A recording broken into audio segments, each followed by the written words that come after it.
Hello everybody, I am Heidi Lee Morgan DeBartolomeis. I am here with Woman Encouraging Woman LLC. I am the host of the show, and I'm here today with a wonderful young lady named Karen Graiff. We're here to encourage one woman at a time. Karen owns the studio Cycling and Fitness, and I've had the pleasure of meeting Karen, about 5-6 years ago through another facility that her and I both worked at, teaching classes. Karen herself is 48 years old. She has her bachelor's degree from Connecticut for sociology and early childhood. She has her master's from Rowan University, and she has many numerous hobbies. The one thing that I truly love about Karen is that she's very versatile in workouts. And I love going to my women that I interview to their place of play. So, introducing Miss Karen. So what is this called? Okay, so this is called an indoor cycling bike. There's all kinds of different, types, like cars. There's Honda, whatever, Mercedes. I have the Kaiser M3i. When I purchased these, when I first opened the studio, they were brand new. They were not refurbished. They were brand new, 0 miles. When you first get on the bike, you'll see some miles tick on, and that's how many miles have been on the bike. Again, so I purchased these from the Kaiser company, brand new. Very nice. So, take a break for a second. Unless you want to help. No. So, how many years have you been teaching the cycle itself? Since 2009, I started with the indoor cycling. In fact, my first certification was in group fitness. And so what got you into this? And I'm laughing because my first cycling class, I actually went home and told my husband, that is awful and I'll never cycle again. I laid on the ground, I was like, oh my God. But it challenged me. And that's what made me go back and go back and go back and go back, and this was my second certification after group fitness. So let's go back a little bit, if you don't mind. Yes. So I see here that you have been married for 25 years. Yes. And do you have children? I mean, I read this, but I want the world to hear. Yes, I have 2 amazing boys, 19 and 17. So that means they're semi out of the home? Yes, in fact, my oldest actually kind of left home at 15. He was blessed to, was able to go to a boarding school and play at a very competitive level of hockey. So, very nice. Yes. Did he graduate? He graduated from there. And what's he doing now? He will start in September as a goaltender at Western New England University in Massachusetts. Oh my goodness. He took a year off and played junior hockey. Oh, very nice. Yeah, so he played junior hockey for the, actually in New Jersey, for the team was called the 87s, up the Parkway. And your youngest son? He's 17, he's a junior at St. Augustine Prep. Okay, so he's not being affected by the senior meltdown with what's going on. No, he's just really missing the contact. Yeah, the contact. I As understand. humans, we're social Butterflies. Yeah. And she definitely is a social butterfly. So the one thing, as a trainer for myself, through the years that I've known this young lady, when I did a one-on-one at the company that we were working at, and she would be doing her classes, she does steps, she does Pilates, she does yoga, she's so well-rounded. And I would get to glimpse while I was waiting for my students to come in, some of the incredible things she does, and just the creativity that this young lady does. I encourage you guys to hit her up. She's on Zoom right now, so if you guys want to do fitness workouts from home, you can. So tell me, what was one of the highs of your life? The highs of my life, definitely I think becoming a mother. That was, it's just something I've always done, and it's when you really think about your life's accomplishments, or you look in your kids' eyes, I don't think anything is as important as being a mom. I mean, I could chills. Being a mom has been my greatest thing ever. So what is one of your lowest points of your life? And you and I talked about this several years ago when I did meet you. Yes. And then when I was reading her biography, it brought back the memories from our conversations. Yes. And I think for all of you women out there that are going through different things of your life, this is very important. So what was one of the lowest things for you? Well, before we get into that, I also want to say too, if you don't mind, one of my highest was getting my master's degree because I struggled as a student. And the reason why I wanted to put this in is that my high school guidance counselor told me not to even go to college. Oh. So, yes. That's very encouraging. So, What's the I scored very low on my SATs, and I just struggled, and I was like, no, I'm gonna do it. And I went to University of Connecticut, and I did struggle. I did struggle, But you did it. but I did it. And So did it take a little longer than most? yes, I was on a 4-year plan. I was on an extra plan. But you achieved it. And your master's as well? Yes, and my master's was completely, to me, different because I feel at that point, everybody around, even your professors, you're not just a number. They know that you're there to grow, and you're committed, and it's hard, and it was to me a all different ballgame, and I think I definitely enjoyed my master's actually better. So, but being told those things. So again, this is why she was an individual I chose to do an interview on, because for those of you that want to quit or someone's in your life telling you can't, you can. You can. And so the lowest point? Okay. The lowest point was, I'm gonna, again, have 2 stories. That's fine. So, I don't even know which one to go first. We'll start with my hysterectomy. So, I had a hysterectomy a few years ago. I was having, the typical pain and this and that, and, lo and behold, when I had an ultrasound, basically I had a mass that was growing on the outside of my uterus.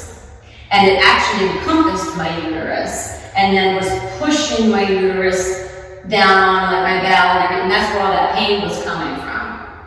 They knew it was non-cancerous, but they could tell by the this and the that, and I had other tests and everything, so it wasn't that, but they're just like, it's hormonally fed, so it's just gonna keep growing.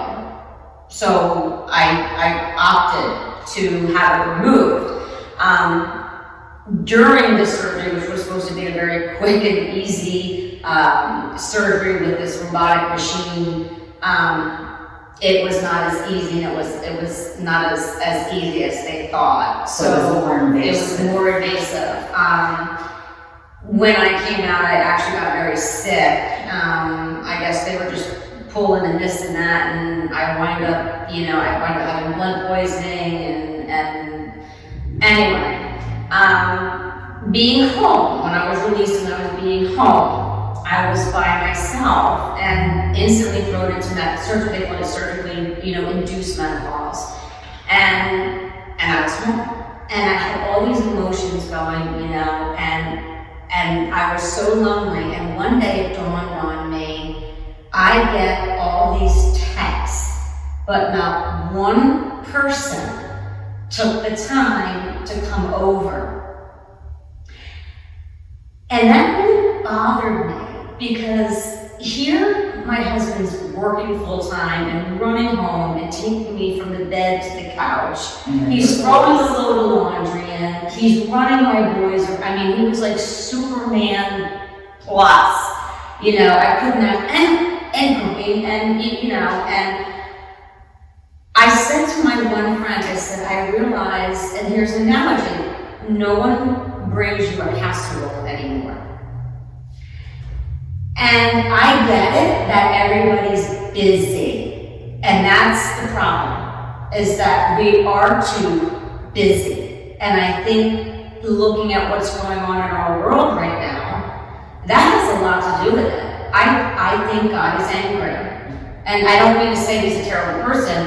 I think he's very disappointed in who we are as human beings. You know, I literally laid on the couch, from the bed to the couch, from the bed to the couch, 33 days, and no visitor. Text. Wow. And then I did realize, in speaking to a couple of my friends, because I kind of got into this funk, you know. Like a state of depression. You know, like a state of depression. And I did learn that, you know what, maybe I as well need to let go of my pride, and I could have asked for help. I should have reached out and said, hey, I need a casserole tonight. my husband's exhausted. Hey, can you come over and hold my, like, I should have.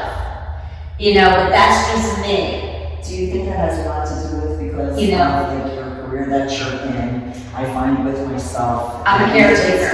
Yeah. I'm a caretaker. You're a caretaker. But I and I understand. I will ask for the care. See, I would be doing all that, but I couldn't ask for that. You know. So I learned. I learned it's okay to ask for help. It's okay to tell yourself, wow, I'm not in a good place right now.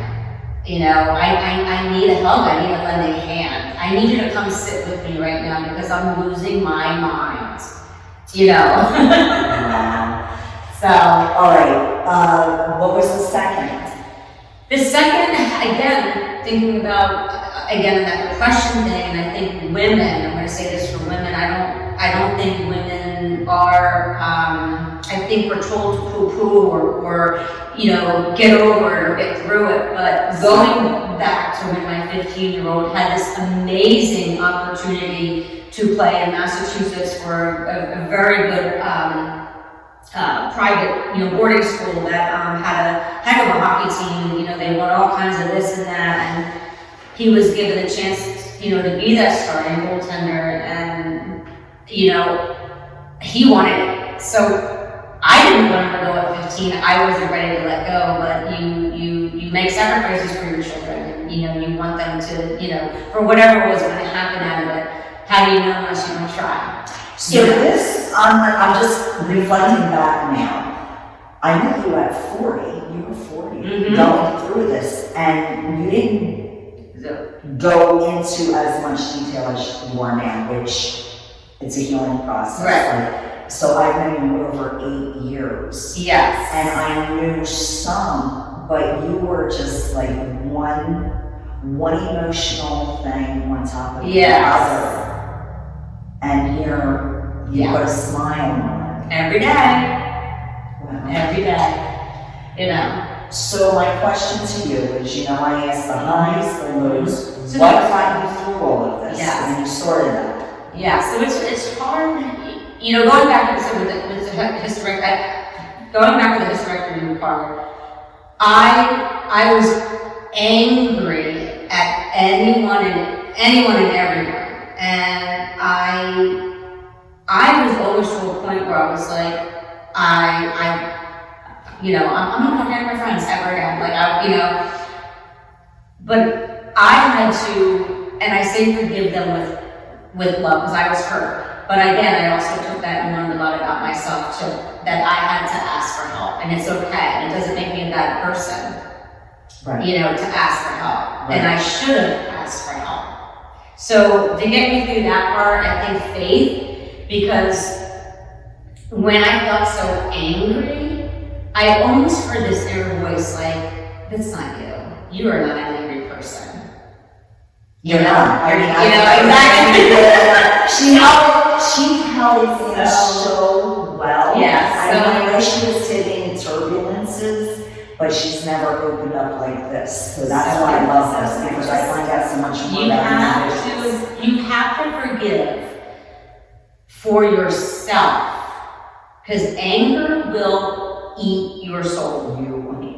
It will eat your soul no matter what it is. You've got to let things go. And if you're finding difficulty in that, it's okay to get help. Yes. To let that go. Find someone, whether professional that you have that sounding board, because again, it will eat your soul. And then going back. I think that makes a smart person too. Yeah. Is accepting, okay, oh my God, I'm vulnerable. I do need help. I need to work on me. And we don't always have all the answers. Mm-hmm. So that to me makes a smarter person seeking for the help too. Don't you agree? I agree. Yes. Yeah, absolutely. And then like I went through this literally when my son first left. I'm not kidding you. I never cried so much more in my life. Crying. I would go to his room and I would just, bawl. And I went through this numbness, where I didn't want to go out. My friends were like, oh, you want to go, get dinner? I'm like, nah, I wanted to stay in. And the world about I didn't, and then one day I said, you know what, girl? And we didn't get, you know what, girl? I'm like, you have to, this is just another stepping stone of your life. There's something more out there. Your kids are going to grow, they're going to get married, they're going to have kids, or whatever. They're going to move across the country, right. And it's time to reevaluate yourself. And I don't mean that negatively. No, it's not a negative effect. So my role as mom changed. Because there's Karen the person. Yes. And that was one thing I had to work on, and I have no problem telling anybody that I had to work on me. I agree. I had to work on me. me. I had to. I'm comfortable being a wife. I'm comfortable being a mom. And then I'm like, who am I? And then, that's a lot of soul searching. It's a lot of soul searching. But when you get it though, it feels good. So through your faith, so you would yes. Your attribute would be, or not your attribute, your everyday is still a journey. Yes. And each day is a chapter in our lives to add to our lives. Yes. It doesn't mean your life is going to be perfect in any means anybody, but when you soul search, you become peaceful with yourself. And would you would claim that to your faith? Yes. Complete faith. I'm not the walking poster board. I can't help it, but I wouldn't steal from you. Right. You know what I mean? And I've done a lot of wrong things in my life, and you forgive yourself, and then you have to move on. So, if there's anything that you could tell any of our young women out there to give them a note of encouragement, what would it be? Again, I can honestly say, don't let anger eat your soul. Okay? Always go for whatever you want to go for. And you know what? If it doesn't work out, it's okay. It wasn't meant to be. But how do you know unless you try? You have to give it that try. Don't live with the would've, could've, should've. And when one door closes, another one opens. This is true. Okay, so now we're going to go back to cycling. Yes. Okay, so you teach cycling. What else? I teach cycling and I teach Pilates, predominantly here right now. Kind of give up all the other stuff. Not that I didn't enjoy it or anything. I just kind of wanted to give Vineland a niche, something different. We have a lot of gyms in the area. We do have a lot of studios other in the area, but we don't have a cycling studio. And it's really fascinating when I took this one certification called Cycle Fusion, and it's not, I know people think, oh, you put it with something else. No, it's called Cycle Fusion because you bring the outdoor ride in. So that's why it's called Cycle Fusion. So it puts them in a visualization, like you help their creativity, that they're... Well, the guy that started this, I should say, I'm trying to make it so everybody understands. The guy that started this company, and this is why I'm holding this, and I'll explain this in a minute, he was a huge outdoor cyclist. And he taught on the side. And during the winter months, he would say to his riding people, if everybody outdoor rides, you ride with groups, there's A groups, B groups, C groups, So he would say to his groups, why don't you come to this gym? I'm teaching tonight. And everybody was like, indoor cycling is not real cycling. And he's like, well, what do you mean? And they're like, oh, you dance on the bike, or, how do you, continue to do what you want? It's so he really put a lot of education and a lot of research, and really he talked to the USA cycling coaches. I mean, he wrote a book, he did, anyway, he has come up with this program called Cycle Fusion. So basically, we bring the outdoor ride in. Very nice. Meaning, you don't do anything on the bike that you would not on an outside bike. Meaning, there's no dancing on the bike. Okay, you're not gonna come on and be on. Oh yeah, I would be falling over on the side of the road if I did that. We're not lifting weights on the bike. You see something, I forgot there's just a couple, places that they have the thing on the bikes, and then they pick up the weights, and they're with the weights, and they're no, cardio. You're here for cardio. You're on the bike, you do your cardio, you get off the bike to do whatever else you're doing, whether you're doing strength training, or, whatever, or yoga, or whatever, you can get off your bike. So you had two little toys over there. Yes. I'm stepping on and doing a quick demonstration. I'm not used to cages. I have clip-ons, but my clip-ons are home with my She and I was going to do this tour. All right, we're not going to be much longer. We're going to have her touch base on this. Yes. On this little gadget she has. So Karen, explain the saddle. So you want to line up your hip, to the best that you can. That's your starting point. So then somebody would, you would raise the seat. Which she did for me to make Yeah, sure where it was is it? correct. It's like a cooking show. Yes, absolutely. And then step tips, and then my foot goes into the cage. You don't even want to know what I refer to these as. So this is the cage. Underneath there are clip-ons for people that have indoor cycling shoes, or even outdoor cycling shoes, I should say. So I bought this from the company. Okay, so what this does, this measures to make sure that your leg is in proper alignment and at the proper length. So you wouldn't want to cycle and have your knees up like this, nor do you want to have your legs so far down that when you're cycling, you're reaching like that.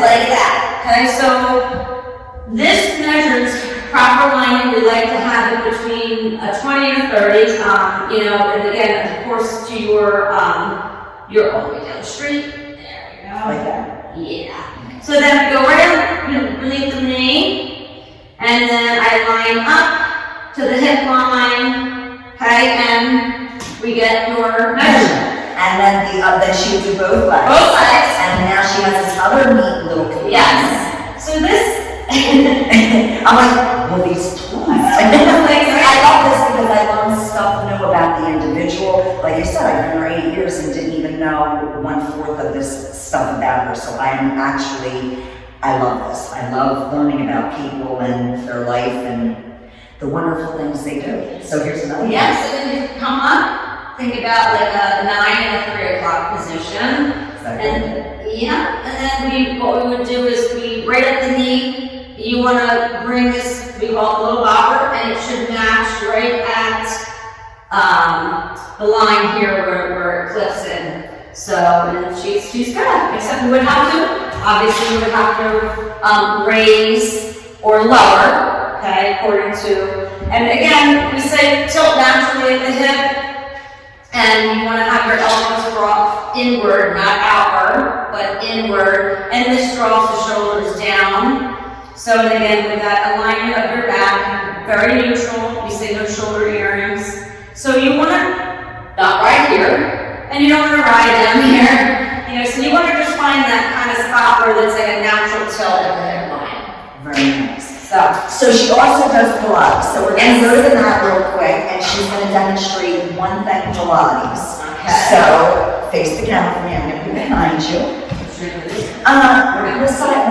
Whatever works for you has that like a slight angle. And then, so now I do Pilates and I'm certified, but I am nowhere, like I'm a lug. I pick things up, I put them down. That's my specialty is weight training. And this young lady is like so well-rounded with Pilates. that I like to learn from, to pick the brains. This is your powerhouse, from your shoulders to your hips. That's what I'm going to start with, and then Karen, go ahead. Yes. All right, we'll start with something very easy. Okay. A single leg tap. A lot of people like to bring the knees in. You need to make sure that your knees and your hip are in alignment. Hands are flat, rolling your shoulders into the mat, and feel that mat everywhere behind you. And so we say single leg toe tap because it's one at a time. One, one, one, one, one, one. The belly is scooped, okay? Now we say pretend to pull it in, okay? Like there's a string, and you want to pull it in. So again, so you don't want this. Okay, you don't want this. So see how the knee is overriding, so you want to stop the knee Tap. at your hip line. Tap, tap, tap. So the breathing, that's one of the big components of Pilates. I think a lot of people have issues with that. Yes. And I always tell everybody, to make it as easy as you can, you always want to exhale on the release of the move. Okay, so even if we were doing, something like this, inhale up, exhale on the release of the move. Inhale up, exhale on the release of the move. Very So nice. I was trying to do like little simple things for them to, That way they can come. one thing I've taught my girls, I know I want to wrap it up, is with the hundreds. And I'll do a modified version. Okay, so here again, not here, here. Don't forget, we lift, okay? Hands are down. Look at her neck. This is what I always tell everybody. Yes. Keep that neck open. Yes, not. Thank you. Good. Oh, thank you. I tell people all the time, Karen. And scooping the belly. So what I'm talking, I see people, and this is true, you can do this. And I tell everybody, I said, it's kind of like a focal point. You know what I mean? Like a focal point. Like, 1, 2, 3. And this is what I tell everybody. I tell everybody, don't count, let me count for you, because I'm the instructor. Just focus. So what I do is I count, I say inhale for 5, but they don't, they just have to inhale. And then I say exhale, but that's one of the hundreds. And then inhale, and then exhale. So I do the hundreds, the counting for them. All I need them to do is stay in proper form. And if they want, they can do this. They can do this all the time. It does kind of give you something to do, like chewing gum or something. Right. But I think people get like, They tend to. let me put the hand. No, and I think I'm like, no. I agree with her because I like doing leg Pilates because if I try to do abdominal, and I love doing, that I'm big on my core for the area, but for me, I haven't mastered the Pilates hundreds. I literally would need someone to tell me. That's why Because everybody out there knows I mess up counting anyhow. So for me to count for the class, you're in trouble. So I need to focus on the breathing, and that's where I use count. So that would actually work for me, having you tell me the numbers. So I walk around, and it also gives me a chance, sometimes I'll tap somebody like on the stomach a little bit, like I'm like, let's put it down, or sometimes I'll go like this, and they know when we get back from more than that, you know what I mean? So it's a nice diversion. It is. All right, we're going to wrap this up. We are going to do 4 ab exercises now, and Karen's going to be my little guinea pig. So, she's rolling herself back, and we didn't really go over this, but this woman knows 50 trillion ab exercises just like I do. So this is going to be pretty easy for me. So the very first thing she's going to do is she's going to bring her hands over her head. And she's going to lift and alternate her right hand to her left knee. She's going to exhale, you're just going to tap your knee. Bring it back down to the 45-degree angle all the way, and then your left hand to, so keep the knee here. Down. Yep, and then exhale, And then my return, okay. and then exhale, return. Keep the chin up. So she's working the outer obliques and her upper abs only. And listen to her breathing. She's got awesome, this woman's got awesome form for her breathing. Give me one more each side. And release. So the second exercise, we're going to concentrate on lower abs. So now, Karen knows to keep her whole powerhouse completely pulled in, the belly button scooped to the ground. If you have issues and you need to support your lower back, that is fine too. But Karen doesn't have to do that. So Karen's going to bring her feet completely up. And then what she's going to do is drop one leg. She's going to pause there because she doesn't want her back to bow up. She's going to bring it up. Drop the other leg. Bring it up. And now lift the hips to the ceiling. And then up. And then return. So drop. Return. Drop. Return. Hips to the head. That's your second exercise. Release. So now the third exercise, I always like to do a combination where it is together. So now Karen's going to place her hands behind her head. Keep her chin open. Bring your legs out just a little bit. And then she's going to do a crunch.